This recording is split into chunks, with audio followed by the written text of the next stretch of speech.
디모데후서 1장. 나 바울은 그리스도를 위해 특별한 임무를 맡아서 예수의 생명의 메시지에 담긴 하나님의 계획을 실행에 옮기고 있습니다.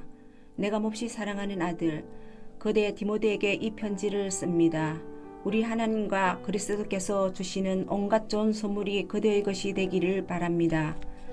나는 기도하면서 그대의 이름을 떠올 때마다 실제로 늘 그렇게 하고 있습니다만 그대로 인해 하나님께 곧 내 조상의 전통을 따라 내가 목숨을 다해 섬기는 하나님께 감사를 드립니다. 특히 지난번에 있었던 눈물 어린 이별을 돌아보면서 나는 그대가 몹시 그립습니다. 나는 기쁘게 그대를 다시 만나게 될 날을 손꼽아 기다립니다. 그 소중한 기억을 떠올리자니 그대의 진실한 믿음이 떠오르는군요. 그대의 믿음은 참으로 값진 믿음입니다.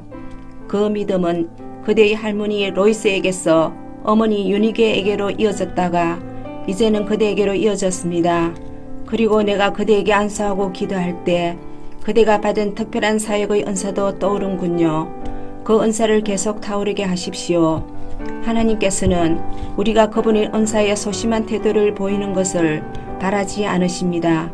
오히려 담대하게 받아들이고 사랑으로 대하고 민감하게 반응하기를 바라십니다. 그러니 부끄러워하지 말고 우리 주님과 그분 때문에 감옥에 갇힌 나를 위해 변호하십시오. 우리가 함께 메시지를 위한 고난에 참여하십시오.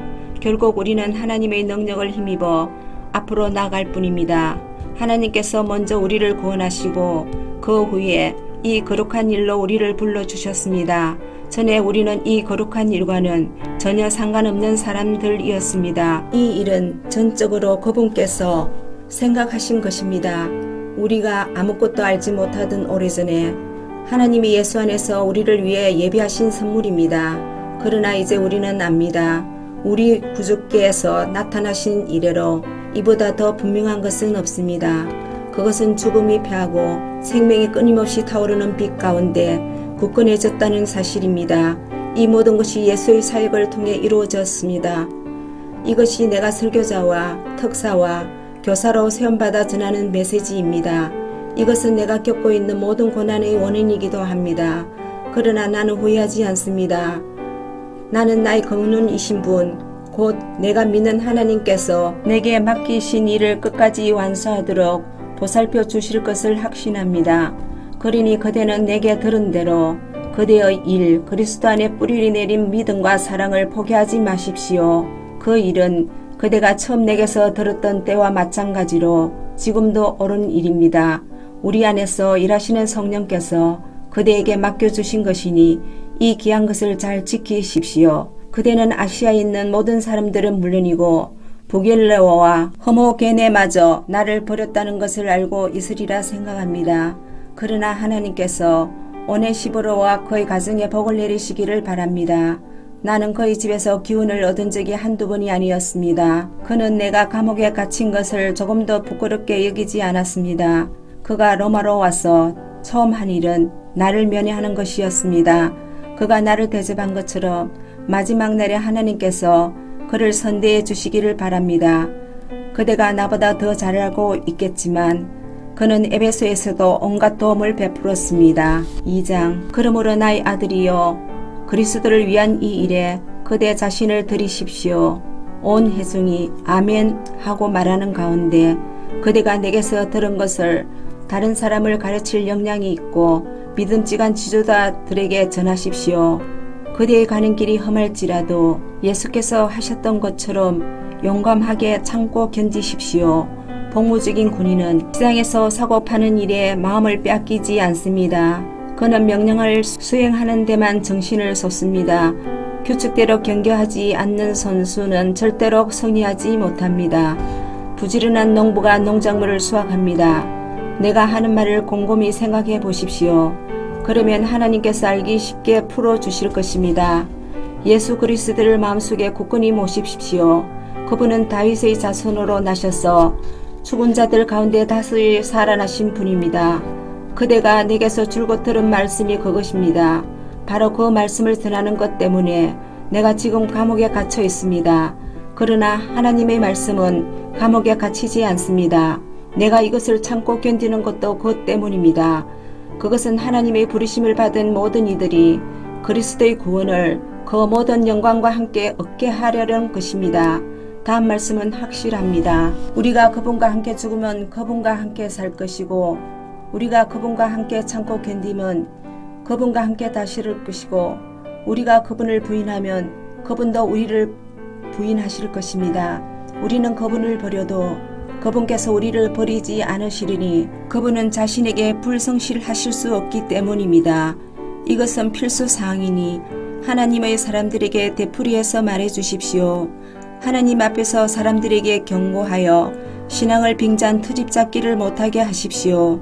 그것은 믿음을 조금씩 갉아먹어 모든 이들을 지치게 할 뿐입니다. 그대는 하나님을 위해 최선을 다하고 그대가 부끄러지지 않는 일, 곧 진리를 쉽게 풀어 분명하게 전하는 일에 집중하십시오. 신앙을 내세운 잡담도 잡담일 뿐이니 멀리 하십시오.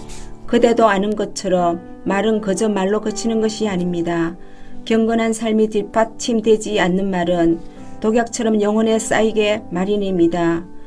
후메네오와 빌레도가 그 본보기입니다. 진리에서 멀리 떠난 그들은 부활이 이미 지나갔다고 말하며 신자들을 흔들리게 하고 있습니다. 그러나 하나님의 굳건한 기초는 예나 지금이나 흔들림이 없고 거기에는 이런 문장이 새겨져 있습니다. 하나님께서는 자기에게 속한 사람을 아신다. 하나님을 하나님이라 부르는 너희 모든 사람들아, 악을 물리쳐라. 주방기구가 잘 갖춰진 부엌에는 고급 유리장과 엄조심만 있는 것이 아니라 서래기 통과 음식물 찌꺼기를 담는 통도 있어서 어떤 그릇은 멋진 음식을 담는 데 쓰이고 어떤 것은 쓰레기를 처리하는 데 쓰입니다. 그대는 하나님께서 쓰실 수 있는 그릇이 되십시오. 그러면 하나님께서 자기 손님들에게 온갖 종류의 복된 선물을 베푸시는데 그 그릇을 사용하실 것입니다. 젊음의 방종을 피하십시오. 하나님 앞에서 솔직하고 진실하게 기도하는 사람들과 함께 성숙한 의믿음, 사랑, 평화를 추구하십시오. 공허한 논쟁에 말려들지 마십시오. 그런 논쟁은 언제나 다툼으로 끝나기 때문입니다. 하나님의 종은 논쟁을 좋아하기보다는 오히려 귀 기울여 듣는 사람과 침착한 교사가 되어야 합니다. 그래서 순정하지 않는 자들을 단호하면서도 참을성 있게 바로잡아 주어야 합니다. 하나님께서 언제 어떻게 그들의 마음을 일깨워 진리로 돌아서게 하실지, 마귀에게 사로잡혀 마귀의 심부름을 할 수밖에 없던 그들을 언제 어떻게 마귀의 덫에서 벗어나게 하실지 그대는 알 수 없기 때문입니다. 3장. 순진하게 속아 넘어가지 마십시오. 힘든 시기가 다가오고 있습니다. 마지막 때가 다가오면 사람들이 자기만 알고 돈을 사랑하고 어서대고 그만하며 하나님을 못 어가고 부모를 무시하고 버릇없이 굴고 상스럽게 행동하고 죽기 살기로 경쟁하고 고집을 부리고 남을 헛뜯고 난폭하고 잔혹하고 남을 비꼬고 배반하고 무자비하고 헛봉을 떨고 정욕에 빠지고 하나님을 몹시 싫어할 것입니다. 겉으로는 경건한 척하지만 그들 속에는 짐승이 들어앉아 있습니다. 그대는 그러한 자들을 멀리하십시오. 저들은 생활이 불안정하고 가난한 여자들 집에로 들어가서 그럴듯한 말로 껴서 그들을 이용합니다. 그러면 그 여자들은 죄에 짓눌림 나머지 진리를 자처하는 모든 일시적인 종교적 유행을 받아들입니다. 그 여자들은 매번 이용당하기만 할 뿐 실제로는 배우는 것이 하나도 없습니다. 저들은 옛적의 모세에게 대항하던 이집트 사기꾼 얀네와 얀브레와 같은 자들입니다. 저들은 믿음에서 낙오한 자들이며 그릇된 생각을 하고 진리를 무시하는 자들입니다. 최근에 등장한 저 사기꾼들에게서는 아무것도 얻을 것이 없습니다. 사람들이 이집트 사기꾼들을 꿰뚫어 보았듯이 모든 사람이 저들도 꿰뚫어 볼 것입니다. 그대는 나의 훌륭한 제자였습니다. 나의 가르침, 생활 방식, 행동 지침, 믿음, 끈기, 사랑, 인내, 수고, 고난을 함께 했습니다. 그대는 내가 안디옥과 이고니온과 루스드라에서 온갖 불행 가운데 겪어야 했던 고난에도 함께했습니다. 또한 그대는 하나님께서 나를 건져주셨다는 것을 잘 알고 있습니다. 누구든지 그리스도를 위해 살려고 하는 사람은 많은 고난을 겪게 마련입니다. 그 고난을 피할 수 없습니다. 파렴치한 사기꾼들은 계속해서 믿음을 이기적으로 이용해 먹을 것입니다. 저들은 자신들 때문에 길을 잃은 사람들과 같이 그 자신들도 속아 넘어갈 것입니다. 저들이 할보하는 한 사태는 점점 더 악화될 뿐입니다. 그러나 저들의 일로 당황하지 말고 그대가 배워서 믿을 것을 굳게 붙잡으십시오. 그대는 그대를 가르친 스승들이 고상한 성품을 잘 알고 있습니다. 왜 아니겠습니까? 그대는 어머니의 품에서 젖을 먹을 때부터 거룩한 성경을 받아들였으니 말입니다. 그리스도 예수를 믿는 믿음으로 말미암아 구원에 이르는 길을 보여주는 것은 오직 기록된 하나님의 말씀 외에는 없습니다. 성경의 모든 부분에는 하나님의 숨결이 깃들어 있어 모든 면에서 유익합니다. 우리에게 진리를 보여주고 우리의 반역을 드러내며 우리의 실수를 바로잡아주고 우리를 훈련시켜 하나님의 방식대로 살게 합니다. 우리는 말씀을 통해 온전해지며 하나님께서 우리를 위해 마련하신 일을 이루어가게 됩니다. 4장. 그대에게 이 점을 아무리 강조해도 지나치지 않을 것 같군요. 하나님께서 그대를 지켜보고 계십니다. 그리스도야말로 모든 산자와 죽은 자에게 최종 판결을 이르시는 재판장이십니다. 그분께서 그의 통치를 펼치려고 하시니 그대는 메시지를 힘차게 선포하십시오. 마음을 놓지 마십시오. 그대의 사람들을 자극하고 훈계하고 설득하십시오. 절대로 멈추지 마십시오. 그 일을 단순하게 지속하십시오. 그대는 사람들이 건전한 가르침을 싫어하고 영적 불량식품, 자신들의 교회에 맞는 변덕스러운 의견으로 배를 채우려고 할 때가 온다는 것을 알게 될 것입니다.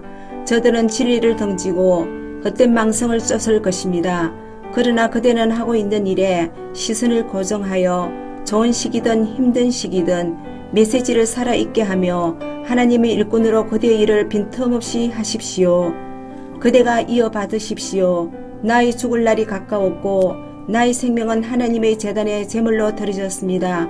이것은 참으로 달려볼 가치가 있는 유일한 경주입니다. 나는 열심히 달려서 이제 막 결승점에 이르렀고 그 길에서 믿음을 지켰습니다. 이제 남은 것은 한우 소리, 곧 하나님의 박수갈채뿐입니다. 그것을 믿으십시오. 하나님은 공정한 재판장이십니다. 그분께서 나뿐 아니라 그분의 오심을 간절히 기다리는 모든 이들에게도 공정하게 대해주실 것입니다. 그대는 할 수 있는 한 속히 내게로 오십시오. 대만은 덧없는 유행을 쫓다가 나를 이곳에 버려두고 데살로니가로 갔습니다. 그레스게는 갈라디아에 있고 디도는 달마니아에 있습니다. 누가만 나와 함께 이곳에 있습니다. 그대는 올 때 마가를 데려오십시오. 내가 두기고를 에베소에 보내고 나면 마가가 나의 오른팔이 될 것입니다. 내가 드로아에 있는 가보의 집에 두고 온 겨울 예틀을 가져오고 책과 양피지 수첩들도 가져오십시오. 구리 세공업자 알렉산더를 조심하십시오. 그는 우리가 전한 메시지를 심히 반대하며 끝없이 문제를 일으킨 자입니다. 하나님께서 그가 행한 대로 갚아주실 것입니다. 내가 예심을 받으러 온 첫 번째 법정에 섰을 때 내 곁에는 아무도 없었습니다. 다들 겁먹은 토끼처럼 달아났습니다. 그러나 그것은 아무 문제가 되지 않았습니다. 주께서 내 곁에 계시면서 나로 하여금 메시지를 알지 못하는 사람들에게 크고 분명한 목소리로 메시지를 전하게 하셨기 때문입니다. 내가 사자의 입에서 건짐을 받았던 것입니다. 하나님께서 하늘나라에 들어가도록 나를 보살피시고 안전하게 지켜주고 계십니다. 그분께 온갖 찬양을, 영원토록 찬양을, 그렇습니다. 브리스길라와 아굴라에게 안부를 전해 주십시오.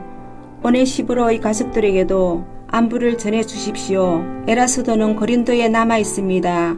도로비모는 아파서 밀레도에 남겨두었습니다. 그대는 겨울이 오기 전에 이곳에 올 수 있도록 힘서십시오. 어브로와 부데와 리노와 글라우디아와 그대의 모든 벗들이 이곳에서 문안합니다.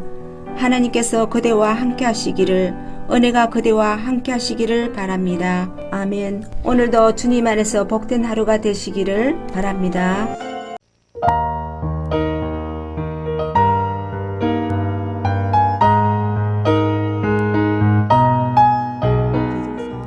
1장.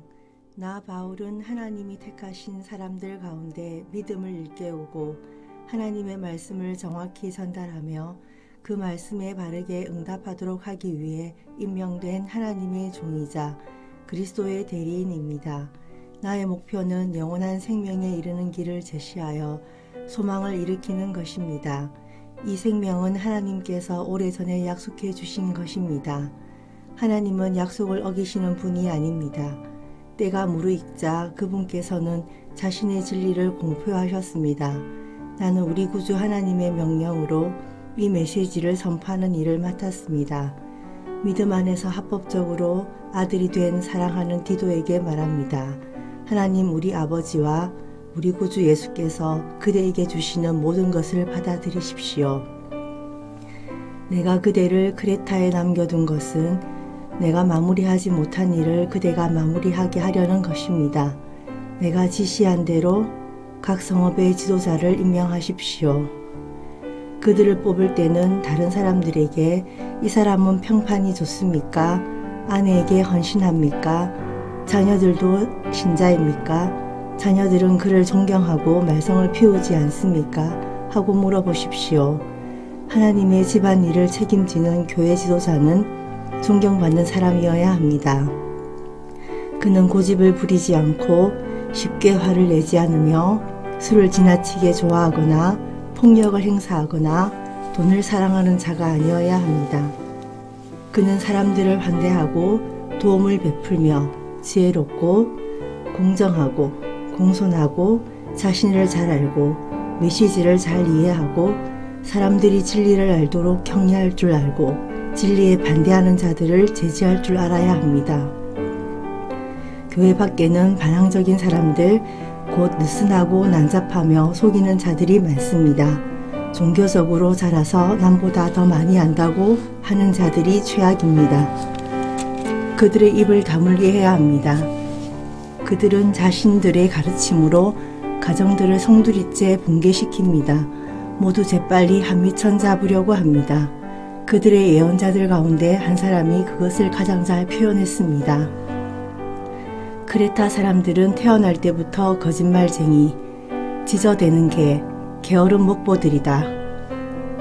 이 예언자는 사실을 정확히 표현한 것입니다. 그들을 당장 꾸짖으십시오. 유대인인 척하는 자들의 지어낸 몹쓸 이야기나 그들이 만들어낸 규정들을 막아서 그들이 확고한 믿음을 회복하게 하십시오. 마음이 깨끗한 사람들에게는 모든 것이 깨끗하지만 마음이 더럽고 믿지 않는 자들에게는 깨끗한 것이 하나도 없습니다. 그들의 모든 생각과 행위에는 그들의 더러운 지문이 찍혀 있습니다. 그들은 하나님을 안다고 말하지만 오히려 말보다 행위가 더 역겹습니다. 그들은 참으로 가증스러운 완고하고 변변치 못한 자들입니다. 2장. 그대의 임무는 견고한 교훈에 어울리는 말을 하는 것입니다. 나이 많은 남자들을 인도하여 절제와 위엄과 지혜와 건강한 믿음과 사랑과 인내의 삶을 살게 하십시오. 나이 많은 여자들을 공경의 삶으로 인도하여 험담이나 술주정을 그치고 선한 일의 본보기가 되게 하십시오.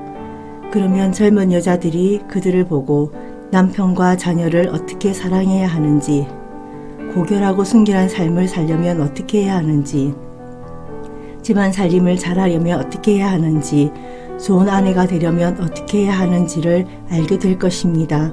우리는 그들의 행실 때문에 하나님의 메시지를 멸시하는 사람이 하나도 없기를 바랍니다. 또한 그대는 젊은 남자들을 지도하여 잘 훈련된 삶을 살게 하십시오.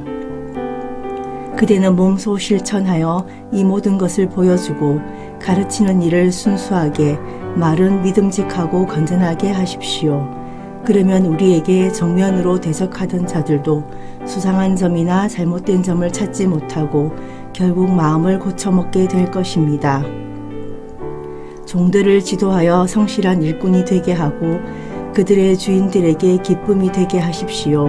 말대꾸나 자그마한 도둑질도 못하게 하십시오.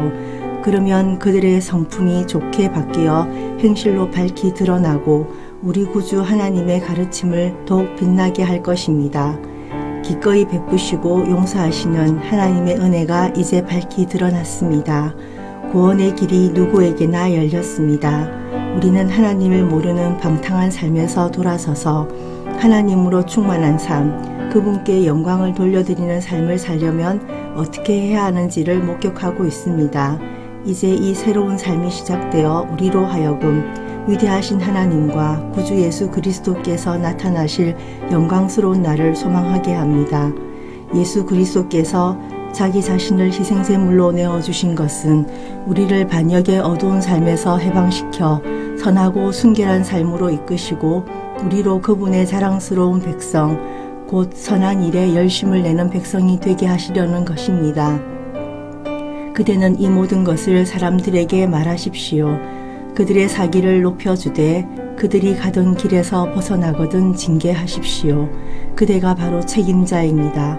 아무도 그대를 업신여기지 못하게 하십시오. 3장.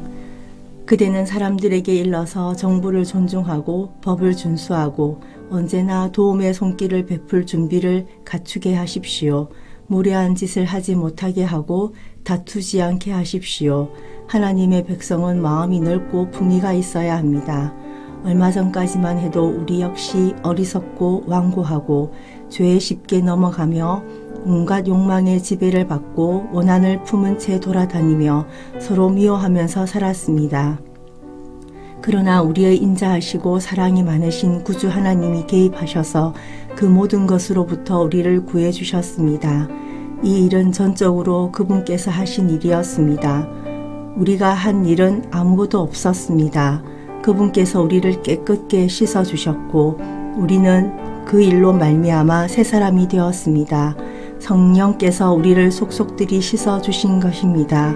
우리 구주 예수께서 새 생명을 아낌없이 부어주셨습니다. 하나님의 선물이 그분과 우리의 관계를 회복시켜 주었고 우리의 삶도 회복시켜 주었습니다. 그리고 장차 더 나은 삶이 다가올 텐데 그것은 다름 아닌 영원한 생명입니다. 그대는 이 말을 믿어도 좋습니다. 나는 그대가 단호하게 행동하기를 바랍니다. 이런 문제들을 분명하게 처리하여 하나님을 믿는 사람들이 누구에게나 유익한 본질적인 일에 전념하게 하십시오. 족보와 율법의 세부 조항을 따지는 어리석고 부적절한 말다툼을 피하십시오. 그런 일은 아무 유익이 없습니다. 다툼을 일삼는 사람이 있거든 한두 번 타이른 뒤에 손을 떼십시오. 그런 사람은 제멋대로 굴다가 하나님께 반역할 것이 분명합니다. 그런 사람은 계속해서 불화를 일으키다가 스스로 고립될 뿐입니다. 내가 조만간 아데마나 두기고를 그대에게 보내거든 그대는 곧 니고볼리로 와서 나를 만나십시오. 나는 거기에서 겨울을 나기로 정했습니다. 율법 교사인 세나와 아볼로를 따뜻하게 배웅해 주십시오. 그들을 잘 돌봐 주십시오.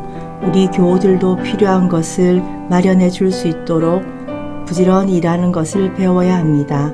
그렇게 해야 사는 동안 아무 열매 없이 생을 마감하는 일이 없게 될 것입니다. 이곳에 있는 모든 사람들이 안부를 전합니다. 믿음 안에서 우리의 벗들에게 안부를 전해 주십시오. 은혜가 여러분 모두에게 있기를 바랍니다. 아멘. 빌레몬서. 그리스도를 위해 감옥에 갇힌 나 바울은 나의 형제 디모데와 함께 이곳에 있습니다. 나는 나의 좋은 벗이자 동료인 그대 빌레몬과 우리의 자매인 아비아와 참된 용사인 아키포 그리고 그대의 집에서 모이는 교회에 이 편지를 씁니다. 하나님께서 주시는 가장 좋은 것이 여러분에게 있기를 그리스도께서 주시는 복이 여러분에게 있기를 바랍니다. 나는 기도할 때마다 그대의 이름을 떠올리며 오 하나님 감사합니다 하고 고백합니다. 주 예수를 향한 그대의 사랑과 믿음이 다른 믿는 이들에게까지 넘쳐 흐르고 있다는 소식이 계속해서 들려옵니다. 나는 우리가 함께 붙든 이 믿음이 우리가 행하는 모든 선한 일 속에서 끊임없이 드러나기를 기도합니다. 그리하여 사람들이 그 가운데 계신 그리스도를 알아보기를 계속해서 기도합니다. 친구여, 그대의 사랑으로 인해 내가 얼마나 행복한지 그대는 모를 것입니다. 믿는 동료들을 환대하는 그대의 모습을 볼 때면 나의 기쁨은 2배가 된답니다. 그런 그대에게 나는 한 가지 부탁을 하려고 합니다. 그리스도의 대사이며 그분을 위해 감옥에 갇힌 나는 필요하다면 주저없이 명령할 수도 있지만 그보다는 그대에게 개인적인 부탁을 하려고 합니다. 이곳 감옥에 있으면서 나는 아들을 하나 얻었습니다. 그대에게 이 편지를 직접 전하는 오네시모가 바로 그 아들입니다. 그가 전에는 그대에게 무익한 사람이었으나 이제는 그대와 나에게 유익한 사람이 되었습니다.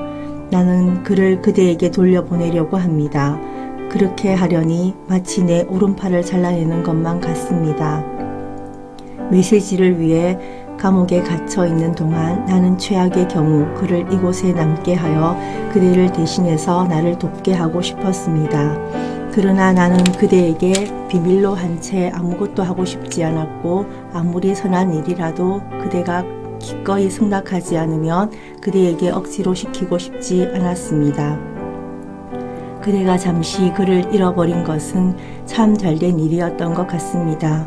이제 그를 영원히 돌려받게 되었으니 말입니다. 게다가 이제 그는 종이 아니라 참된 그리스도인 형제입니다. 그가 내게 참된 그리스도인 형제였으니 그대에게는 더욱더 그러할 것입니다. 그러므로 그대가 여전히 나를 믿음의 동지로 여긴다면 나를 맞이하듯이 그를 맞아 주십시오. 그가 그대에게 손해를 입혔거나 빚을 진 것이 있거든 내 앞으로 달아두십시오. 나 바울이 이렇게 친필로 서명합니다. 내가 그것을 갚겠습니다. 그대가 내게 생명을 빚지고 있음을 굳이 일깨우지 않아도 되겠지요. 친구여, 나의 이 큰 부탁을 들어주기 바랍니다. 그대가 그를 맞아준다면 그것은 그리스도를 위하는 일이며 내 마음에도 큰 기쁨이 될 것입니다. 나는 그대를 잘 아니 그대는 내 부탁을 들어줄 것입니다. 그대는 내가 이 편지에 쓴 것 이상으로 해줄 것입니다. 그리고 나를 위해 방을 하나 마련해 주십시오. 여러분의 기도로 내가 다시 여러분의 손님이 될 수 있기를 간절히 바랍니다. 그리스도를 위해 나와 함께 갇힌 에바브라가 안부를 전합니다. 나의 동력자인 마가와 아리스타고와 데마와 누가도 안부를 전합니다. 주 예수 그리스도께서 주시는 온갖 좋은 것이 여러분에게 있기를 바랍니다. 아멘. 주님 안에서 평안한 하루 되시기를 바랍니다.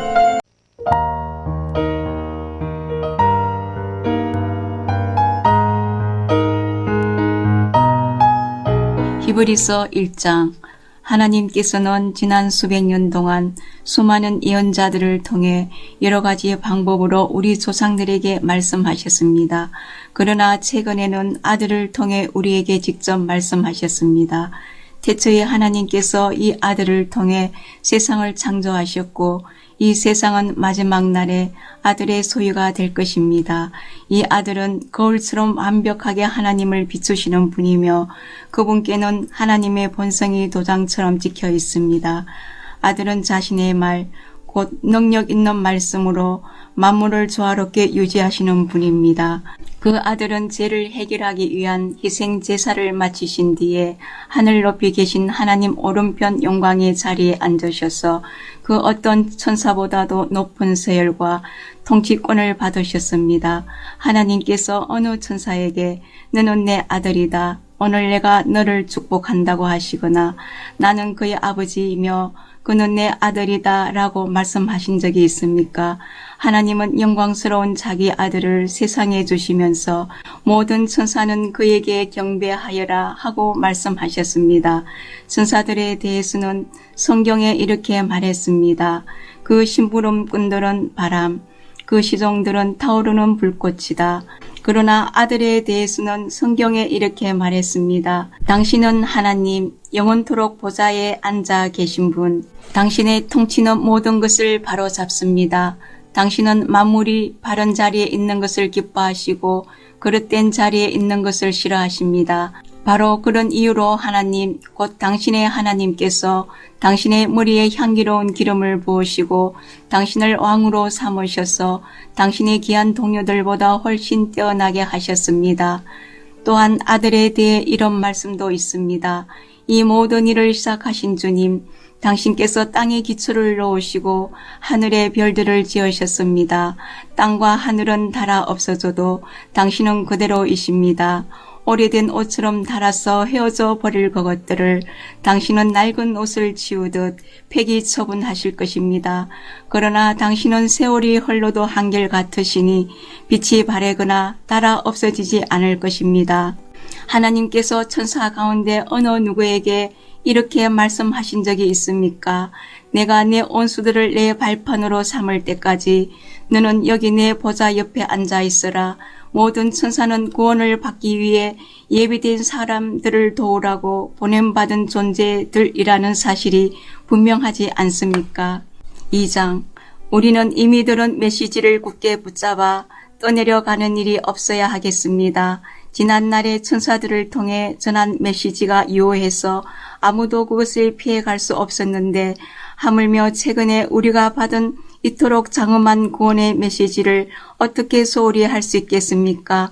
이 구원의 메시지는 가장 먼저 주님이 직접 전해주셨고 그 다음은 주님께 들은 이들이 우리에게 정확히 전해 주었습니다. 하나님께서도 성령을 통해 여러 은사 곧 모든 표적과 기적을 자기 뜻에 따라 주심으로 이 구원의 메시지를 확정해 주셨습니다. 하나님께서는 지금 우리가 감당하고 있는 이 구원의 일을 천사들의 손에 맡기지 않으셨습니다. 성경에 이렇게 기록되었습니다. 사람이 무엇이기에 그들을 걱정하시며 그들의 길을 거듭 살피십니까? 그들을 천사보다 조금 못하게 지으시고 에덴의 새벽빛으로 빛나게 하셨습니다. 당신께서 손수 지으신 온 세상을 그들에게 맡기셨습니다. 하나님께서는 모든 것을 하나도 빠짐없이 사람들의 손에 맡기셨습니다. 그러나 우리가 보기에는 아직도 만물이 사람의 간알 아래 있지 않습니다. 우리가 보는 것은 천사보다 조금 못하게 지어져서 죽음을 경험하시고 천사보다 더 높은 곳에 앉으셔서 에덴의 새벽빛으로 빛나는 영광의 간을 쓰신 예수입니다. 이 죽음을 통해 그분은 하나님의 은혜로 모든 사람을 대신하는 죽음을 온전히 겪었었습니다. 만물을 처음 움직이게 하셨고 지금도 그 만물을 붙들고 계신 하나님께서 구원의 개척자이신 예수를 고난을 통해 완전케 하시고 그로써 자신의 일을 완성하시며 모든 사람을 영광으로 이끄시는 것은 너무도 그분다운 일입니다. 구원하는 분과 구원받는 이들이 같은 근원에서 나왔으므로 이제 예수께서는 조금도 주저함 없이 그들을 가족으로 대하시며 이렇게 말씀하십니다. 당신에 대해 알고 있는 모든 것을 나의 소중한 친구인 형제 자매들에게 알리고 함께 당신을 경배하고 찬양하겠습니다. 다음 말씀도 자신을 그들과 한 가족으로 여기신다는 뜻입니다. 나도 하나님을 신뢰함으로 살아갑니다. 또한 이렇게 말씀하셨습니다. 하나님께서 내게 주신 자녀들과 함께 내가 여기 있습니다. 자녀들이 살과 피로 된 존재이니 그들을 구하기 위해 구주께서 살과 피를 입고 죽으신 것입니다. 그분은 죽음을 껴안고 자기 안에 받아들이셔서 죽음을 지배하는 마귀를 멸하시고 죽도록 죽음을 무서워하며 평생을 위축되어 살아가는 모든 사람을 풀어주셨습니다. 그분께서 이 모든 고난을 겪으신 것은 천사들을 위한 것이 아니라 우리 같은 사람들, 곧 아브라함의 자손을 위한 것이 분명합니다. 그렇기 때문에 그분은 모든 면에서 인간의 삶에 들어오셔야만 했습니다. 그분은 사람들의 죄를 없애는 대제사장으로 하나님 앞에 서실 때 이미 모든 고난과 시험을 몸소 겪으셨습니다. 그러므로 그분은 도움이 필요한 곳에 도움을 베푸실 수 있습니다. 3장.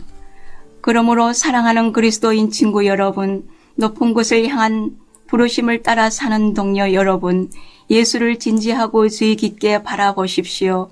그분은 우리 믿음의 중심이시며 하나님이 맡기신 모든 일에 성실하신 분이십니다. 모세도 성실했지만 예수는 더 큰 영광을 받아 마땅한 분이십니다. 언제나 건축자가 건물보다 귀합니다. 어느 집이든지 그 집을 지은 이가 있습니다. 그러나 그 모든 것의 배후에 계신 건축자는 하나님이십니다. 모세는 하나님의 집에서 성실하게 일했습니다. 하지만 그 일은 장차 이루어질 일을 준비하는 종의 신분으로 한 일입니다. 그리스도는 아들로서 그 집을 맡고 계십니다. 이제 우리가 이 담대한 확신을 굳게 붙들면 우리가 바로 그 집입니다. 그러므로 성령께서 이렇게 말씀하셨습니다. 오늘 너희는 귀 기울여 들어라. 광야에서 시험 받던 때 스디쓴 반역의 때처럼 못 들은 채 하지 마라. 너희 조상들은 내가 하는 일을 40년 동안 지켜보고도 나의 방식을 거절하고 나의 인내심을 그덕그덕 시험했다. 나는 진노했다. 더 이상 참을 수 없어서 말했다. 그들은 한시도 하나님을 마음에 두지도 않고 나의 길을 따라 걷지도 않는다. 나는 노하여 맹세하며 말했다. 그들은 가고자 하는 곳에 이르지 못하며 결코 안식하지 못할 것이다. 그러니 친구 여러분, 조심하십시오. 믿지 않는 악한 마음으로 빈둥거리지 마십시오. 그런 일은 여러분을 넘어뜨리고 곁길로 빠뜨려서 살아계신 하나님으로부터 멀어지게 합니다. 하나님께서 주신 오늘이라는 시간 동안 서로 주의하여 죄로 인해 여러분의 대행 능력이 떨어지지 않도록 하십시오. 처음 시작할 때 붙던 확신을 마지막까지 굳게 붙들면 마침내 우리는 그리스도와 함께하는 사람들이 될 것입니다. 다음과 같은 말씀이 우리 귀에 쟁쟁이 들려옵니다. 오늘 너희는 귀 기울어 들어라. 스디쓴 반역의 때처럼 못 들은 채 하지 마라. 길을 막은 자들이 누구였습니까? 모세가 이집트에서 이끌어낸 자들이 아니었습니까? 하나님께서 40년 동안 누구에게 노하셨습니까? 길을 막고 듣지 않다가 광야의 시체로 생을 망함한 자들이 아니었습니까? 하나님께서 그들이 가고자 하는 곳에 이르지 못하게 하겠다고 맹세하신 것은 그렇게 길을 막고 듣지 않는 자들을 두고 하신 말씀이 아니었습니까? 그들이 가고자 하는 곳에 이르지 못한 것은 그들이 전혀 듣지도 않고 믿지도 않았기 때문입니다. 4장. 그러므로 하나님 안에서 안식을 주겠다고 하신 그 약속이 우리를 이끌어서 그분이 세우신 목표로 데려가는 동안 우리 중에 자격을 잃는 사람이 없도록 조심하십시오. 우리가 받은 약속과 광야에 있던 그들이 받은 약속은 똑같은 것입니다. 그러나 그 약속이 그들에게 조금도 유익이 되지 못한 것은 그들이 그 약속을 믿음으로 받아들이지 않았기 때문입니다. 하지만 그 약속을 믿는 우리는 안식을 경험할 것입니다. 이것은 믿음 없이는 되지 않습니다. 하나님께서 하신 말씀을 기억하십시오. 나는 노하여 맹세하며 말했다. 그들은 가고자 하는 곳에 이르지 못하며 결코 안식하지 못할 것이다. 하나님께서는 창세전에 이미 하실 일을 다 마치셨음에도 이런 맹세를 하신 것입니다. 성경에 하나님께서 자기 일을 다 마치시고 일곱째 날에 쉬셨다고 했으나 다른 구절에는 그들은 결코 안식하지 못할 것이다 라고 했습니다. 이 약속은 아직 성취된 것이 아닙니다. 먼저 들은 자들이 안식처에 들어가지 못한 것은 순종하지 않았기 때문입니다. 하나님은 오늘로 날짜를 조정하시며 끊임없이 약속을 갱신해 주십니다. 이것은 처음 초대장을 보내시고 나서 수백 년이 지난 후에 다윗의 시편을 통해 하신 말씀과 같습니다. 오늘 너희는 귀 기울어 들어라. 길을 막지 마라. 그러므로 이 약속은 아직 살아 있습니다. 이 약속은 여호수아 시대에도 파기되지 않았습니다. 만일 파기되었다면 하나님께서 약속 일자를 오늘로 갱신하지 않으실 것입니다. 하나님의 백성에게는 도착과 안식의 약속이 아직 남아 있습니다. 하나님께서 지금 안식하고 계십니다. 이 여정을 마치는 날 우리도 하나님과 더불어 틀림없이 안식할 것입니다. 그러니 계속 힘을 내서 마침내 안식처에 도착하도록 하십시오. 순종하지 않다가 떨어져 나가는 일이 없어야 합니다. 하나님께서는 말씀하시는 것을 반드시 지키시는 분입니다. 그분의 말씀은 이루어집니다. 그분의 능력 있는 말씀은 수술용 메스처럼 날카로워서 의심이든 변명이든 무엇이나 갈라내고 우리 마음을 열어서 귀 기울여 듣고 순종하게 합니다. 하나님의 말씀이 꿰뚫지 못할 것은 아무것도 없습니다.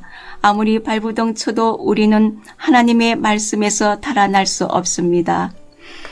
이제 우리에게는 하나님께 자유롭게 나갈 수 있는 위대한 대제사장 예수가 계십니다. 그러니 그분을 놓치는 일이 없어야 하겠습니다. 그분은 우리의 현실에 무관심한 제사장이 아니십니다. 그분은 연약함과 시험, 온갖 고난을 다 겪으셨지만 죄는 짓지 않으셨습니다. 그러니 곧장 그분께로 나아가 그분이 기꺼이 주시는 것을 받으십시오. 자비를 입고 도움을 받으십시오. 5장 하나님 앞에서 사람들을 대표하고 그들의 죄를 위해 희생제사를 드리도록 선택된 대제사장이라면 분명 사람들의 약점을 너그러이 대할 수 있을 것입니다. 그 약점이 어떤 것인지 바로 자기 경험을 통해 알기 때문입니다. 그러나 이것은 그가 사람들의 죄뿐 아니라 자기 죄를 위해서도 제사를 드려야 한다는 것을 의미합니다. 이 영광의 자리는 사람이 스스로를 세워서 얻을 수 있는 것이 아닙니다. 아론과 같이 하나님의 부르심을 받아서 얻는 것입니다. 그리스도께서도 스스로를 세워 대제사장이 되신 것이 아니라 너는 내 아들이다. 오늘 내가 너를 기뻐한다고 말씀하신 하나님께서 따로 세워주셔서 되신 것입니다. 다른 곳에서도 하나님께서는 너는 멜기세덱의 반열에 따른 영원한 제사장이다 라고 선포하셨습니다. 예수께서 이 땅에 계실 때 자신이 죽을 것을 미리 아시고 고통 가운데 부러지시고 슬픔의 눈물을 흘리시며 하나님께 제사장의 기도를 드리셨습니다. 그분이 하나님을 높이시는 것을 보시고 하나님도 그분께 응답하셨습니다. 그분은 하나님의 아들이셨지만 우리와 마찬가지로 고난을 받으심으로 신뢰와 순종을 배우셨습니다. 이처럼 완전한 성숙의 상태에 이르시고 또한 하나님께 멜기세덱의 반열에 따른 대제사장으로 임명되심으로 그분은 믿음으로 순종하는 모든 이들에게 영원한 구원의 권한이 되셨습니다. 멜기세덱에 관해서는 할 말이 많지만 여러분의 귀 기울여 듣지 않는 나쁜 습관 때문에 여러분을 이해시키기가 어렵습니다.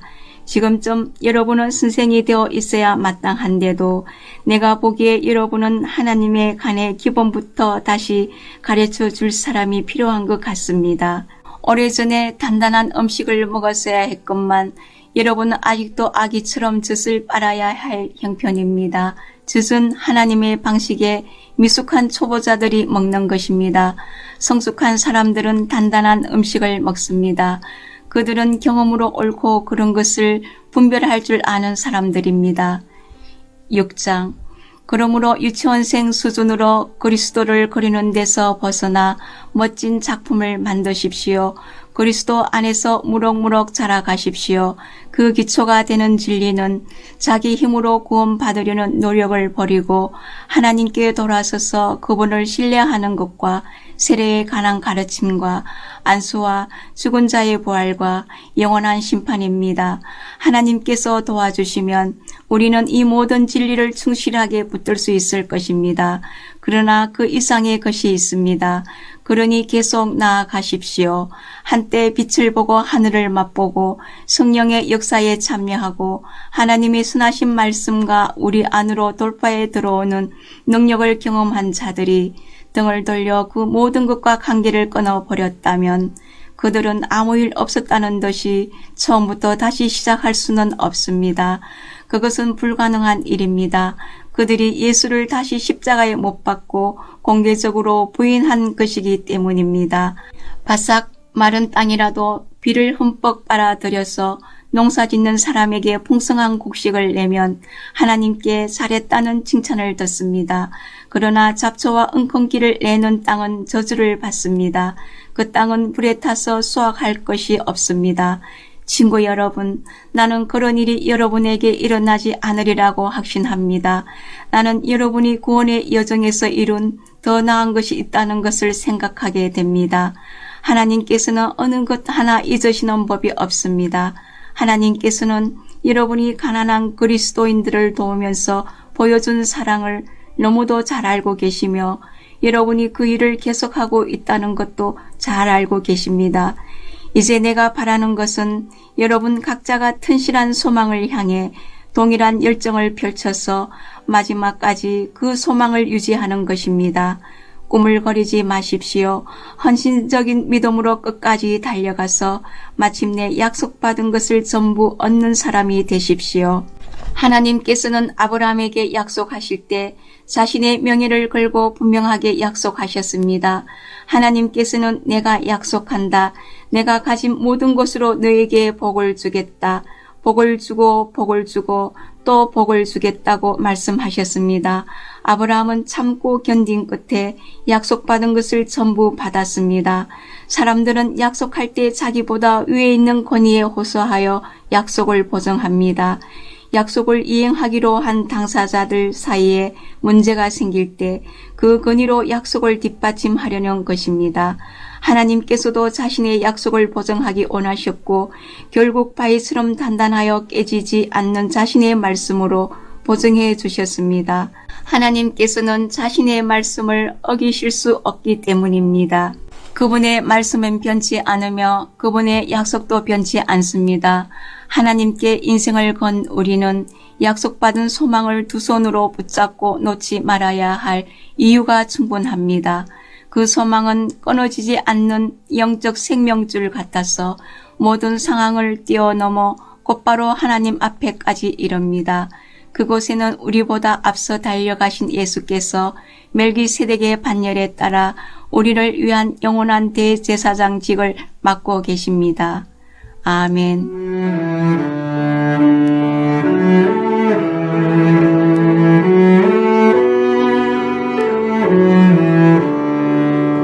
오늘도 말씀으로 승리하시기 바랍니다.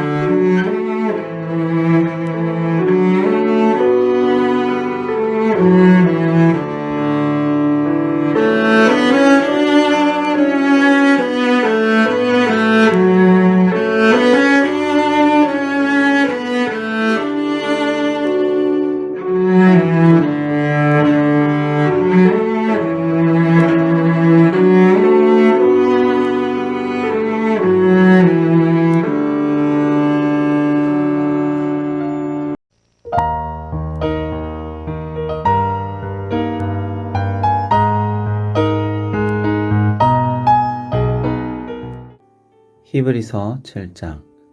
멜기세덱은 살렘의 왕이며 지극히 높으신 하나님의 제사장이었습니다. 그는 여러 왕을 무찌르고 돌아오는 아브라함을 만나서 축복했습니다. 아브라함은 답례로 전리품의 10분의 1을 그에게 바쳤습니다. 멜기세덱은 의의 왕을 뜻합니다. 살렘은 평화를 뜻합니다. 그러므로 그는 평화의 왕이기도 합니다. 멜기세덱은 먼 과거로부터 우뚝 솟은 존재로서 족보도 없고 시작도 없고 끝도 없습니다. 이처럼 그는 하나님의 아들과 같아서 언제나 다스리는 위대한 제사장으로 있습니다. 조상 아브라함이 전리품의 10분의 1을 멜기세덱에게 바친 것을 보면 그가 얼마나 위대한지 여러분도 알 수 있을 것입니다. 레위 자손 가운데 제사장들은 백성으로부터 11조를 거두도록 율법에 규정되어 있습니다. 제사장과 백성 모두가 아브라함을 한 조상으로 둔 동족인데도 그렇습니다. 그러나 멜기세덱은 완전히 외부인인데도 아브라함에게서 10분의 1을 받았고 약속을 받은 사람인 아브라함을 축복했습니다. 축복은 아랫사람이 윗사람에게 받는 법입니다. 이렇게 볼 수도 있습니다. 우리는 죽을 수밖에 없는 제사장들에게 10분의 1을 바치지만 아브라함은 성경에 살아있다고 기록된 제사장에게 10분의 1을 바친 것입니다. 궁극적으로는 이렇게 말할 수 있습니다. 레위는 멜기세덱에게 10분의 1을 바친 아브라함의 자손입니다. 그러니 우리가 레위 지파의 제사장에게 10분의 1을 바치는 것은 결국 멜기세덱에게 바치는 것이나 마찬가지입니다. 율법을 받을 때 바탕이 되었던 레위와 아론의 제사장직이 백성을 완전하게 할 수 있었다면 멜기세덱의 제사장직과 같은 제사장직이 생겨날 필요가 없었을 것입니다. 그러나 레위와 아론의 제사장직이 직무를 제대로 마무리하지 못했기 때문에 제사장직에 변화가 일어났고 그로 인해 근본적으로 새로운 법이 생겨나게 되었습니다. 옛 레위의 제사장직으로는 이 사실을 이해할 길이 없습니다.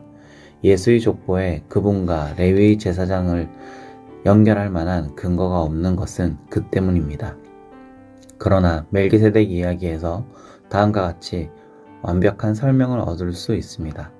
멜기세덱과 같은 제사장 예수께서는 혈통의 계보를 따라서가 아니라 순전히 부활 생명의 힘으로 그분은 살아계십니다. 멜기세덱의 반열에 따른 영원한 제사장이 되셨습니다. 이전의 방식, 곧 율법 제도는 기대했던 것만큼 효력을 내지 못해 폐기되고 말았습니다. 율법은 아무것도 성숙에 이르게 하지 못했습니다. 그러나 이제 효력이 분명한 우리를 하나님의 임재 속으로 곧바로 데려다주는 또 다른 길이 그 자리를 대신했습니다. 그 길은 다름 아닌 예수이십니다.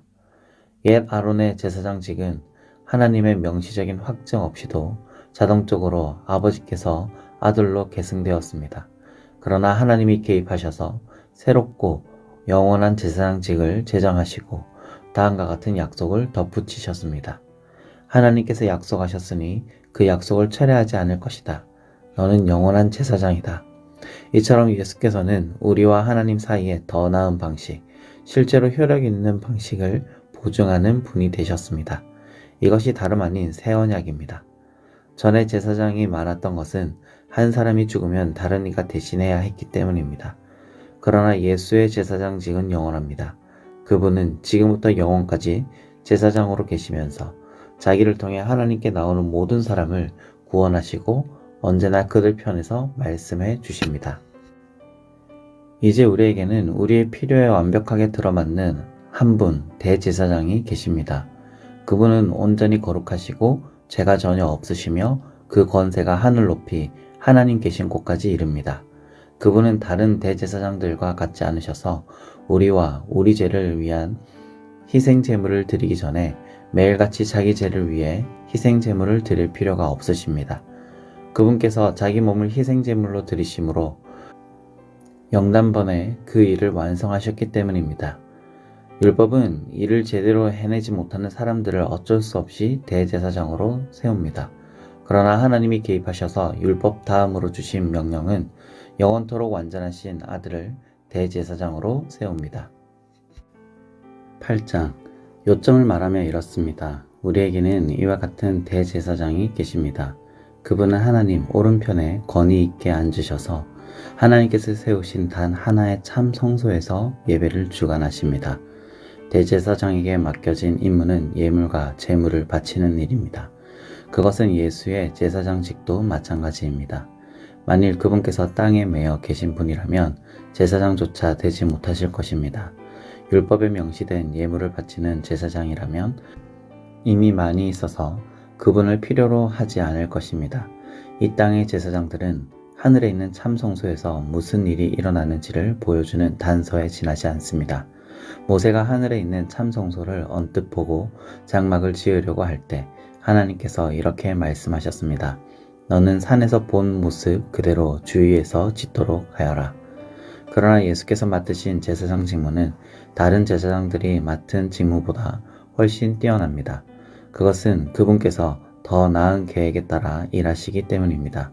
만일 첫 번째 계획인 옛 언약이 효력이 있었다면 두 번째 계획은 필요하지 않았을 것입니다. 그러나 우리가 아는 것처럼 첫 번째 계획에 결함이 있었으므로 하나님께서 이렇게 말씀하셨습니다. 조심하여라. 그날이 오고 있다. 그날에 내가 이스라엘과 유다를 위한 새 계획을 세울 것이다.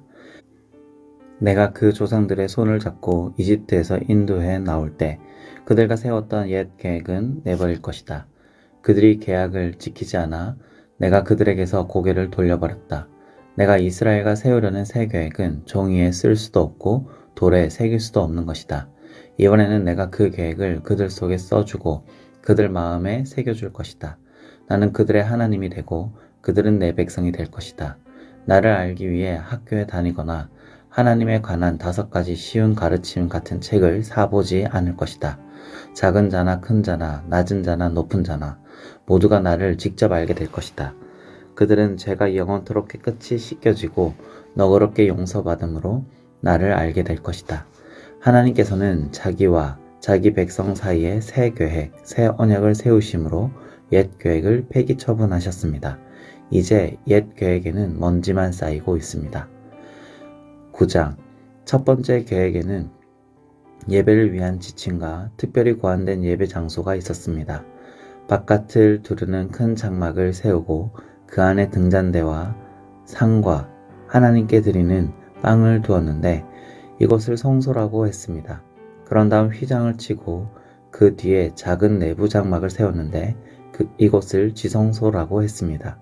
거기에는 금으로 만든 분향제단과 금을 입힌 언약궤가 놓여 있었고 언약궤 안에는 만나를 담은 금항아리와 아론의 쌍난 지팡이와 언약의 2 돌판이 있었고 천사가 날개로 덮는 모양의 속죄소가 언약궤를 덮고 있었습니다.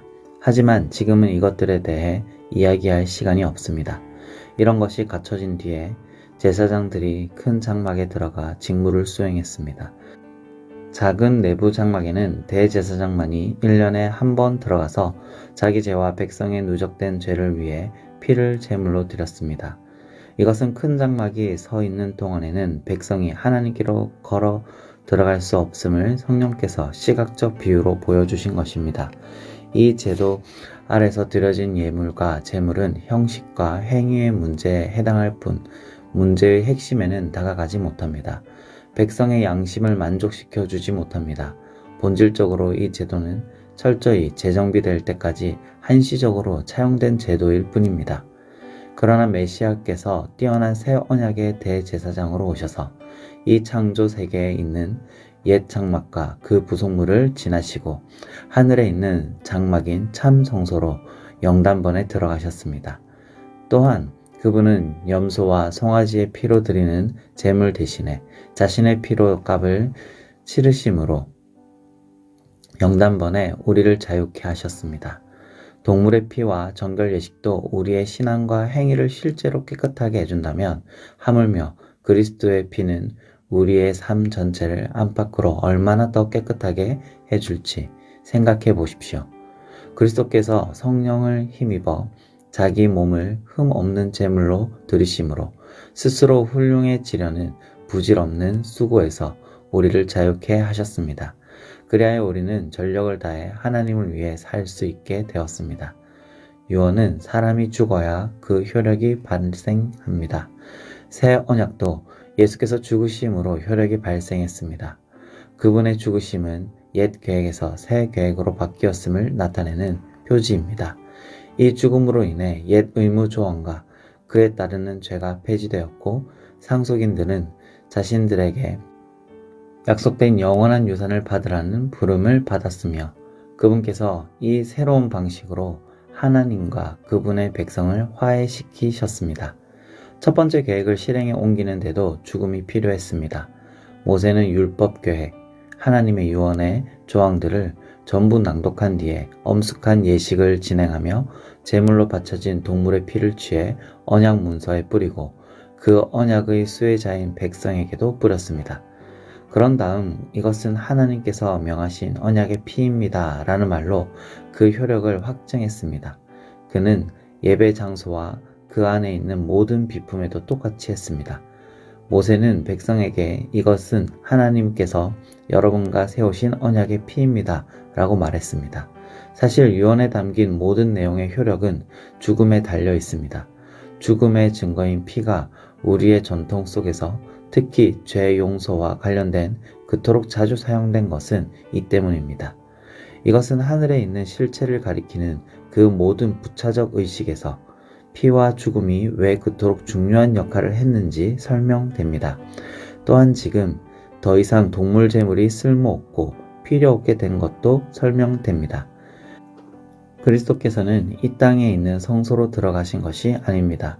그분은 참 성소로 들어가셔서 우리 죄를 위한 희생 제물로 자기 몸을 하나님께 드렸습니다. 옛 계획 아래에 있는 대제사장들은 해마다 동물의 피를 가지고 성소에 들어갔지만 그리스도께서는 그러실 필요가 없습니다. 만일 해마다 성소에 들어가셔야 했다면 그분은 역사가 진행되는 내내 되풀이해서 자기 몸을 드리셔야 했을 것입니다. 그러나 그분은 영단번에 자기 몸을 희생제물로 드리셨습니다. 다른 모든 희생제물을 대신해서 자기 몸을 드리심으로 죄에 대한 최종 해결책을 내놓으신 것입니다. 누구나 한 번은 죽으며 그 후에는 자기 삶의 결과와 마주해야 합니다. 그리스도의 죽으심도 단 한 번 일어난 사건이지만 죄를 영원히 제거하는 희생제물로 죽으신 것이었습니다. 그러므로 그분께서 다시 나타나실 때 그분을 뵙기 원하는 이들이 맞게 될 결과는 다름 아닌 구원입니다. 10장 옛 계획은 새 계획 속에 담겨있는 좋은 것들을 암시할 뿐입니다. 옛 율법 계획은 완전하지 못해서 그것을 따르는 이들 또한 온전하게 해주지 못했습니다. 해마다 수많은 희생제물이 드려졌지만 그것은 완전한 해결책이 되지 못했습니다.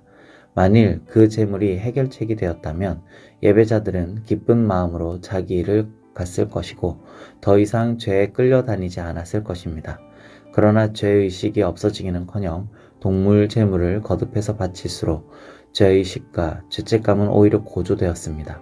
황소와 염소의 피가 죄를 없앨 수 없다는 것이 너무도 분명합니다. 그리스도께서 선포하신 예언의 말씀은 이 점을 염두에 두고 하신 것입니다. 당신께서는 해마다 드리는 제물과 예물을 원치 않으십니다.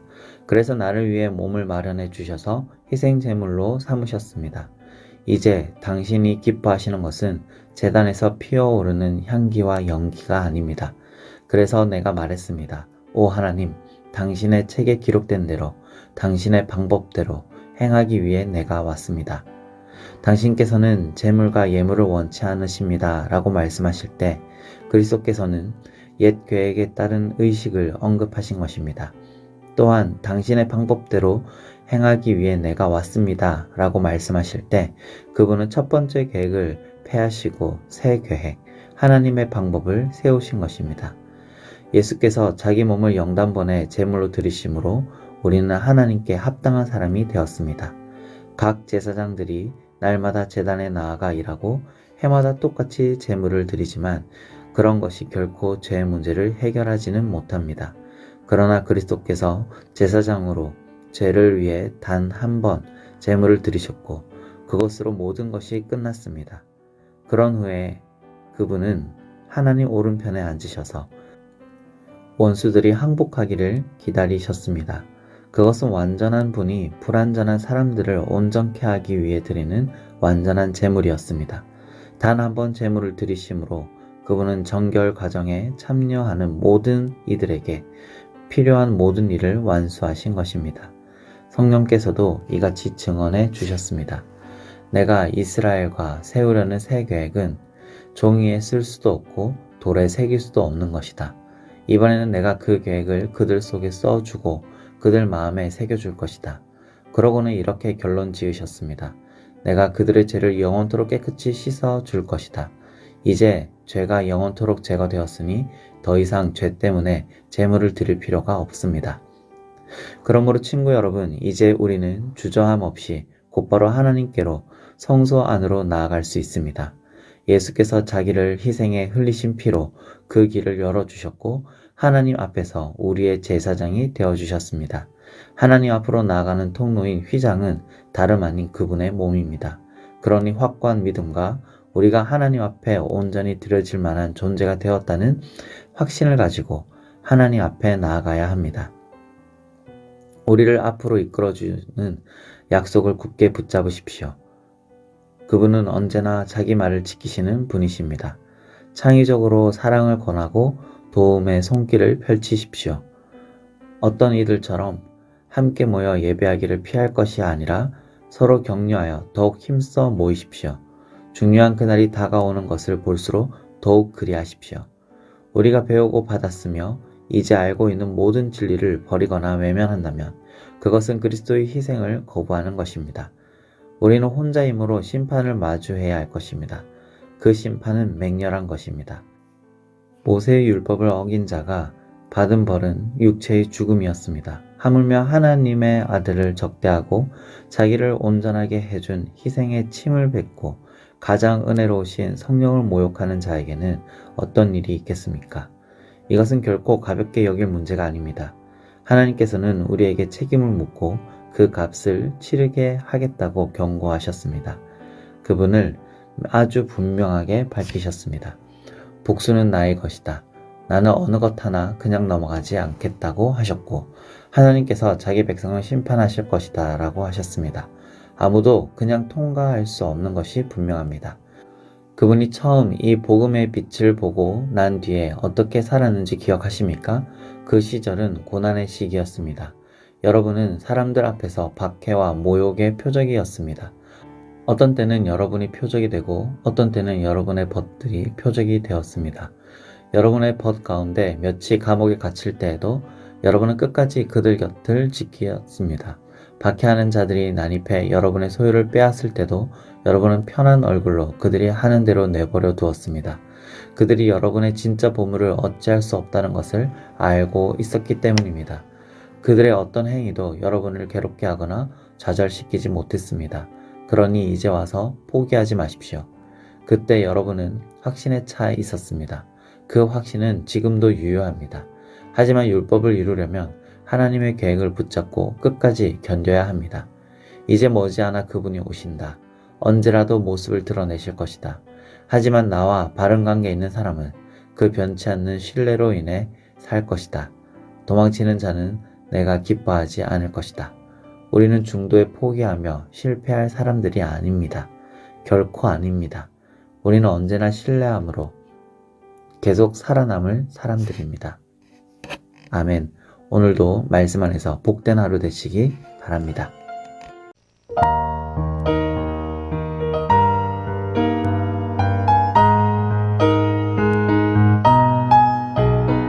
히브리서 11장. 삶의 근본 사실은 이것입니다. 하나님을 신뢰하는 이 믿음이야말로 삶을 가치 있게 하는 든든한 기초입니다. 믿음은 볼 수 없는 것을 볼 수 있게 하는 단서입니다. 우리 조상을 다른 사람들과 구별해 준 것이 바로 이 믿음의 행위였습니다. 믿음으로 우리는 세상이 하나님의 말씀으로 존재하게 되었고 보이는 것이 보이지 않는 것에 의해 창조되었음을 압니다. 믿음의 행위로 아벨은 가인보다 나은 제물을 하나님께 드렸습니다. 중요한 것은 그가 드린 제물이 아니라 그의 믿음이었습니다. 하나님이 주목하시고 의롭다 인정해 주신 것은 다름 아닌 믿음이었습니다. 수많은 세월이 흘렀으나 그 믿음은 여전히 우리의 눈을 사로잡습니다. 믿음의 행위로 에녹은 죽음을 완전히 건너뛰었습니다. 하나님이 그를 데려가셨기 때문에 사람들이 아무리 눈을 씻고 찾아보아도 그를 찾을 수 없었습니다. 우리는 하나님께서 그를 데려가시기 전에 그가 하나님을 기쁘시게 해드렸다는 것을 믿을 만한 증언으로 알고 있습니다. 믿음을 떠나서는 하나님을 기쁘시게 해드릴 수 없습니다. 왜 그렇습니까? 하나님께 나아가려는 사람은 하나님이 계시다는 것과 하나님께서 자기를 찾는 이들에게 기꺼이 응답하신다는 것을 믿어야 하기 때문입니다. 믿음으로 노아는 메마른 땅 한 복판에 배를 지었습니다. 그는 하나님께서 보이지 않는 일에 대해 경고하셨을 때 지시받은 대로 행동했습니다. 그 결과가 어떠했습니까? 그의 집안이 구원을 받았습니다. 그의 믿음의 행위가 믿지 않는 악한 세계와 믿는 올바른 세계를 예리하게 구분지었습니다. 그 결과로 노아는 하나님과 친밀한 사이가 되었습니다. 믿음의 행위로 아브라함은 장차 그의 본향이 될 미지의 땅으로 떠나라는 하나님의 부르심에 예 하고 응답했습니다. 떠나면서도 그는 자기가 어디로 가는지 몰랐습니다. 믿음의 행위로 그는 자신에게 약속된 땅에서 살되 나그네처럼 장막을 치고 살았습니다. 이삭과 야곱도 같은 약속 아래에서 살았습니다. 아브라함은 눈에 보이지 않았지만 실제 하는 영원한 기초 위에 세워진 도성, 곧 하나님이 설계하시고 세우신 도성에 눈을 고정했던 것입니다. 믿음으로 사라는 나이 들어 임신하지 못하는 몸이었음에도 아이를 가질 수 있었습니다. 약속하신 분께서 말씀대로 행하실 것을 믿었기 때문입니다. 그리하여 약해져서 죽은 것이나 다름없던 한 사람의 몸에서 셀 수 없을 만큼 많은 사람들이 난 것입니다. 이 믿음의 사람들은 약속된 것을 아직 손에 넣지 못했지만 믿음으로 살다가 죽었습니다. 어떻게 그럴 수 있었습니까? 그들은 약속된 것을 멀리서 바라보며 반겼고 자신들이 이 세상에 잠시 머물다 가는 나그네임을 인정했습니다. 그들은 그렇게 살아감으로써 자신들이 참된 본향을 찾고 있음을 분명히 밝힌 것입니다. 만일 그들이 전에 살던 나라를 그리워했다면 언제라도 돌아갈 수 있었을 것입니다. 그러나 그들은 그보다 더 나은 나라, 곧 하늘나라를 갈망했습니다. 이제 여러분은 하나님께서 왜 그들을 자랑스러워하시며 왜 그들을 위해 한 도성을 마련해 두셨는지를 이해할 수 있을 것입니다. 믿음으로 아브라함은 시험을 받을 때 이삭을 하나님께 다시 올려드렸습니다.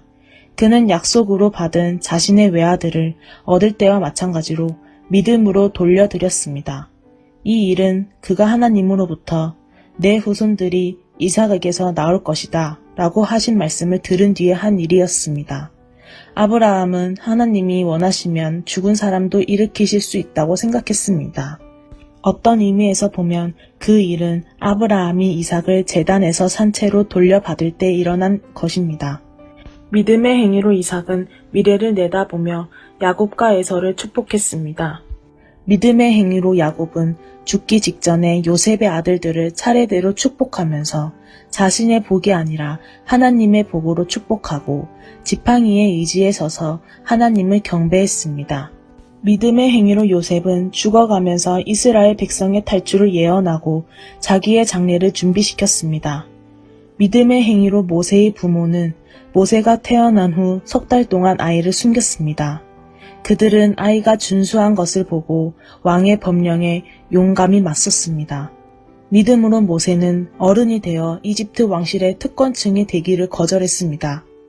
그는 압제자들과 더불어 기회주의적이고 안락한 죄악된 삶을 누리기보다 하나님의 백성과 더불어 고된 삶을 선택했습니다.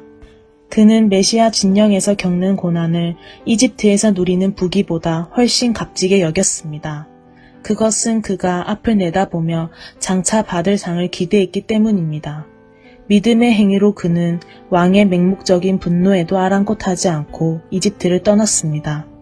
그는 보이지 않는 분께 눈을 고정하고 계속해서 나아갔습니다. 믿음의 행위로 그는 유월절을 지키고 집집마다 유월절 피를 뿌려 마다들을 멸하는 이의 손이 그들에게 닿지 않게 했습니다. 믿음의 행위로 이스라엘은 바짝 마른 땅을 걸어서 홍해를 건넜습니다. 이집트 사람들도 그렇게 하려다가 물에 빠져 죽었습니다. 믿음으로 이스라엘 사람들이 7일 동안 여리고 성벽을 돌자 성벽이 무너져 내렸습니다.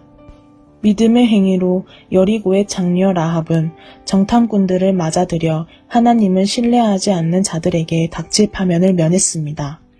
계속해서 더 열거하려면 시간이 모자랄 것입니다. 훨씬 더 많은 이들이 있기 때문입니다. 기드온, 바락, 삼손, 입다, 다윗, 사무엘, 예언자들. 믿음의 행위로 그들은 나라를 무너뜨리고 정의를 실천하고 약속된 것을 받았습니다. 그들은 사자와 불과 칼의 공격을 막아냈고 약점을 강점으로 바꾸었으며 전쟁에서 이겨 외국 군대를 물리쳤습니다. 여자들은 죽었다가 다시 살아난 사랑하는 이들을 맞아들이기도 했습니다. 고문을 당하면서도 더 나은 부활을 사모한 나머지 굴복하고 풀려나가는 것을 거부한 이들도 있습니다. 어떤 이들은 학대와 책찍질을 기꺼이 받았고 쇠사슬에 묶여 지하굴에 갇히기도 했습니다. 돌에 맞고 톱으로 켜져 두 동강이 나고 살해되어 싸늘한 시체가 된 이들의 이야기도 있습니다. 짐승 가죽을 두르고 집도 친구도 권력도 없이 세상을 떠돈 이들의 이야기도 있습니다. 세상은 그들을 받아들일 만한 곳이 되지 못했습니다. 그들은 이 호독한 세상의 가장자리로 다니면서도 최선을 다해 자기 길을 갔습니다. 그들의 믿음으로 사는 삶의 본보기가 되기는 했지만 그들 가운데 약속받은 것을 손에 잡은 사람은 한 사람도 없었습니다. 하나님께서는 우리를 위해 더 좋은 계획을 가지고 계셨습니다. 바로 그들의 믿음과 우리의 믿음이 완전하고 온전한 하나님의 믿음이 되게 하는 것입니다. 우리의 믿음 없이는 믿음으로 산 그들의 삶도 온전해질 수 없습니다. 12장 길을 개척한 이 모든 사람들, 이 모든 노력난 믿음의 대가들이 우리를 응원하고 있다는 말이 무슨 뜻인지 알겠습니까? 그들이 열어놓은 길을 따라 우리가 앞으로 나아가야 한다는 뜻입니다. 달려가십시오. 절대로 멈추지 마십시오. 영적으로 군살이 붙어도 안 되고 몸에 기생하는 죄가 있어서도 안 됩니다. 오직 예수만 바라보십시오. 그분은 우리가 참여한 이 경주를 시작하고 완주하신 분입니다. 그분이 어떻게 하셨는지 배우십시오. 그분은 앞에 있는 것, 곧 하나님 안에서 그리고 하나님과 함께 결승점을 지나는 기쁨에서 눈을 떼지 않으셨기에 달려가는 길에서 무엇을 만나든 심지어 십자가와 수치까지도 참으실 수 있었습니다. 이제 그분은 하나님의 오른편 영광의 자리에 앉아 계십니다. 여러분의 믿음이 시들해지거든 그분 이야기를 하나하나 되새기고 그분이 참아내신 적대 행위의 긴 목록을 살펴보십시오. 그러면 여러분의 영혼에 새로운 힘이 힘차게 솟구칠 것입니다. 죄와 맞서 싸우는 이 전면전에서 여러분보다 훨씬 심한 고난을 겪은 이들이 있습니다. 예수께서 피 흘리시기까지 겪으신 그 모든 고난은 말할 것도 없습니다. 그러니 낙심하지 마십시오. 여러분은 훌륭한 부모가 자녀를 어떻게 대하는지 잊었습니까? 하나님께서 여러분을 자녀로 여기신다는 것을 잊었습니까? 나의 사랑하는 자녀야, 하나님의 훈련을 가볍게 여기지 말고 그분의 훈련을 받을 때 낙심하지 마라. 그분은 사랑하는 자녀를 훈련하시고 품에 안으신 자녀를 징계하신다. 하나님께서 여러분을 훈련하고 계십니다. 그러니 절대로 도중에 포기하지 마십시오. 하나님은 여러분을 사랑하는 자녀로 대하십니다. 여러분이 겪는 이 고난은 벌이 아니라 자녀라면 당연히 겪게 마련인 훈련입니다. 무책임한 부모만이 자녀를 제멋대로 살게 내버려 둡니다. 하나님이 무책임한 분이시면 좋겠습니까? 우리가 부모를 존경하는 것은 그들이 우리를 버릇없게 놔두지 않고 훈련하기 때문입니다. 그러니 우리가 참으로 살고자 한다면 하나님의 훈련을 받아들여야 하지 않겠습니까? 우리가 아이였을 때 우리의 부모는 자기 생각에 최선으로 여기는 일을 우리에게 했습니다. 하나님께서 진정으로 우리에게 최선이 되는 일을 하고 계시며 우리를 훈련시켜 하나님의 거룩하심을 따라 최선을 다해 살아가도록 합시다. 당장은 훈련이 즐겁지 않으며 본성을 거스른다고 느껴집니다. 그러나 나중에는 틀림없이 좋은 상으로 보답을 받습니다. 잘 훈련받은 사람만이 하나님과의 관계에서 성숙한 열매를 얻기 때문입니다. 그러니 수수방관하며 빈둥거리지 마십시오. 꾸물거리지도 마십시오. 먼 길을 달려갈 수 있게 길을 정비하십시오. 그래야 발을 헛디뎌 넘어지거나 구덩이에 빠져 발목을 삐는 사람이 없을 것입니다. 서로 도우십시오. 그리고 힘을 다해 달려가십시오. 서로 화목하게 지내고 하나님과 화평하게 지내도록 힘쓰십시오. 그러지 않고서는 하나님을 결코 뵙지 못할 것입니다. 아무도 하나님의 자비하신 은혜에서 떨어져 나가는 일이 없게 하십시오. 쓰디쓴 불평이 잡초처럼 자라고 있지는 않은지 예리하게 살피십시오. 엉겅퀴 한두 포기가 뿌리를 내리면 순식간에 정원 전체를 망칠 수도 있습니다. 에서증후군을 조심하십시오. 잠깐 동안의 욕구 충족을 위해 평생 지속되는 하나님의 선물을 팔아넘기는 일은 없어야 합니다. 여러분도 아는 것처럼 에서는 나중에 자신의 충동적인 행동을 뼈저리게 후회하고 하나님의 복을 간절히 원했습니다. 하지만 때는 이미 너무 늦어서 아무리 울고불고 해도 소용이 없었습니다. 여러분은 조상들처럼 화염이 솟구치고 지축이 흔들리는 신의 산에 나아가서 하나님의 말씀을 들은 것이 아닙니다. 여러분의 조상들은 천지를 울리고 영혼을 뒤흔드는 말씀을 듣고서 벌벌 떨며 하나님께 멈추어 달라고 빌었습니다. 그들은 짐승이라도 그 산에 닿으면 죽을 것이다 라고 하신 말씀을 듣고서 어찌나 무서웠던지 꼼짝도 못했습니다. 못에도 두려워 떨었습니다. 그러나 여러분의 경험은 전혀 다릅니다. 여러분이 이른 곳은 시온산, 곧 살아계신 하나님이 머무르시는 도성입니다. 그 보이지 않는 예루살렘은 축제를 벌이는 수많은 천사들과 그리스도인 시민들로 북적대는 곳입니다. 그곳에서 하나님께서는 우리를 심판하시고 그 심판은 우리를 의롭게 합니다. 여러분은 새 언약, 새로 작성된 헌장을 하나님께로부터 받아 우리에게 전해주시는 예수께로 나아왔습니다. 그분은 이 언약의 중재자이십니다. 아벨이 당한 죽음은 복수를 호소하는 살인이지만 예수가 당한 죽음은 은혜의 선포입니다. 그러니 이 은혜의 말씀에 귀를 막지 마십시오. 땅에서의 경고를 무시한 자들이 벌을 피할 수 없었는데 하물며 우리가 하늘의 경고를 거역한다면 어떤 일이 일어나겠습니까? 그때에는 그분의 음성이 땅의 뿌리까지 흔들었지만 이번에는 하늘까지 흔드시겠다고 분명히 말씀하셨습니다. 마지막으로 한 번 더 하늘 끝에서부터 땅 끝까지 철저하게 흔들겠다. 마지막으로 한 번 더 라는 표현은 철저하게 정리하시겠다는 의미입니다. 역사와 종교의 온갖 쓰레기를 치우시겠다는 것입니다. 그것은 흔들리지 않는 본질적인 것들을 말끔히 정돈된 모습으로 서 있게 하시려는 것입니다. 우리가 무엇을 받았는지 아시겠습니까? 흔들리지 않는 나라입니다. 우리가 얼마나 감사해야 하는지 아시겠습니까? 감사드릴 뿐 아니라 하나님 앞에서 깊은 경외감이 넘치는 예배를 드려야 합니다. 하나님께서는 냉담한 방관자가 아니십니다. 그분은 적극적으로 정리하시고 태워버려야 할 것은 전부 불사르십니다. 모든 것이 깨끗해질 때까지 그분은 결코 멈추지 않으실 것입니다. 하나님, 그분은 불이십니다. 13장. 서로 변함없이 사이좋게 지내고 사랑으로 화합하십시오. 식사나 잠자리를 구하는 이가 있으면 기꺼운 마음으로 제공해 주십시오. 자기도 모르는 사이에 천사들을 환대한 이들이 있었습니다. 감옥에 갇힌 이들을 대할 때는 여러분이 그들과 함께 감옥에 갇히기라도 한 것처럼 대하십시오. 학대를 당한 이들을 보거든 그들에게 일어난 일이 여러분에게도 일어난 것처럼 대하십시오. 결혼을 소중히 여기고 아내와 남편 사이에 이루어지는 성적 친밀감을 거룩하게 지키십시오. 하나님은 일회성 섹스와 부정한 섹스를 금하십니다.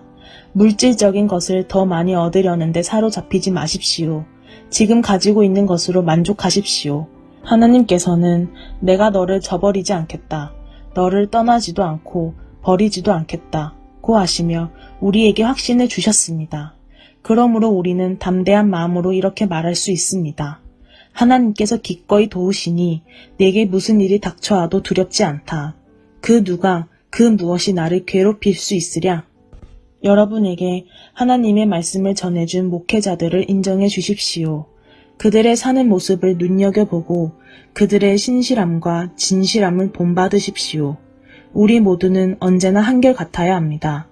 예수께서 변치 않는 분이시기 때문입니다. 어제나 오늘이나 내일이나 그분은 한결같으십니다. 그분에 관한 최신 이론에 이끌려 그분을 떠나는 일이 없게 하십시오. 그리스도의 은혜만이 우리의 삶을 떠받치는 유일하고 충분한 기초입니다. 그리스도의 이름을 붙인 온갖 상품은 별 도움이 되지 않습니다. 하나님께서 자기 자신을 선물로 내어주시는 재단이 안에서 횡령과 부정, 이득을 일삼는 자들에 의해 오용되어서는 안 됩니다. 옛 제도 아래서는 짐승을 죽여 진 밖에서 그 몸을 처리합니다. 그 후에 그 피를 안으로 가져와서 죄를 위한 제물로 제단을 바칩니다. 예수께서도 똑같은 일을 당하셨습니다. 그분은 성문 밖에서 십자가에 못 박히셨습니다. 그분은 거기서 희생의 피를 쏟으셨고 그 흘리신 피가 하나님의 제단에 드려져 백성을 깨끗하게 했습니다. 그러니 우리도 밖으로 나갑시다. 예수께서 계시는 그곳, 중요한 일이 벌어지는 그곳으로 나갑시다. 특권을 누리며 안에서 안주하는 사람이 되려고 하지 말고 예수께서 받으신 지옥을 우리도 짊어져야 하겠습니다. 안에서 안주하는 사람의 세상은 우리가 있을 곳이 아닙니다. 우리는 장차 다가올 도성을 간절히 찾고 있습니다. 우리는 예수와 함께 밖에 있어야 합니다. 더 이상 짐승피로 제사를 드릴 것이 아니라 예수의 이름으로 우리 입술에서 나오는 찬양의 제사를 하나님께 드립시다. 아무것도 당연하게 여기지 말고 공동의 유익을 위해 일할 때 게으르지 말며 여러분이 가진 것을 다른 이들과 나누십시오. 하나님께서는 이런 예배 행위를 특별히 기뻐하십니다. 그것은 부엌과 일터와 길거리에서 이루어지는 다른 종류의 제사입니다. 여러분의 교회의 지도자들에게 민감히 반응하십시오. 그들의 권고에 귀를 기울이십시오.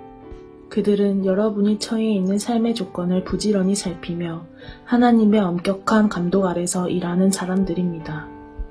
그들이 고단한 심정이 아니라 기쁜 마음으로 지도력을 펼치도록 도와주십시오. 그들을 힘들게 할 이유가 무엇이겠습니까? 우리를 위해 기도해 주십시오. 우리가 하는 일이나 그 일을 하는 이유에 대해서는 의심할 바 없지만 상황이 어려우니 여러분의 기도가 필요합니다. 하나님 앞에서 바르게 사는 것, 우리가 온통 마음 쓰는 것은 이것뿐입니다. 여러분을 조만간 만날 수 있도록 기도해 주십시오. 만물을 화해시키시고 온전하게 하시는 하나님, 예수의 희생, 곧 영원한 언약을 보증하는 피의 제사를 통해 영원한 업적을 이루신 하나님, 우리의 위대한 목자이신 예수를 죽은 자들 가운데서 일으켜 살리신 하나님께서 여러분을 화해시키고 필요한 모든 것을 공급해 주셔서 그분의 기쁨이 되게 해주시기를, 메시아 예수의 희생을 통해 그분께 가장 큰 기쁨을 드리는 존재로 우리를 만들어 주시기를, 모든 영광이 예수께 영원하기를, 오 참으로 그러하기를. 친구 여러분, 부디 내가 최대한 고심하며 쓴 이 편지를 받아들이시기 바랍니다. 나는 가급적 간결하게 쓰려고 했습니다. 다른 많은 이야기는 적지 않았습니다. 디모데가 감옥에서 풀려난 것을 알게 되었으니 여러분도 기쁘겠지요. 곧 그가 오면 그와 함께 여러분을 직접 찾아뵙겠습니다. 여러분 교회의 지도자들과 모든 회중에게 안부를 전해 주십시오. 이곳 이탈리아에 있는 모든 이들이 여러분에게 안부를 전합니다. 여러분 모두에게 은혜가 함께하기를 바랍니다. 아멘.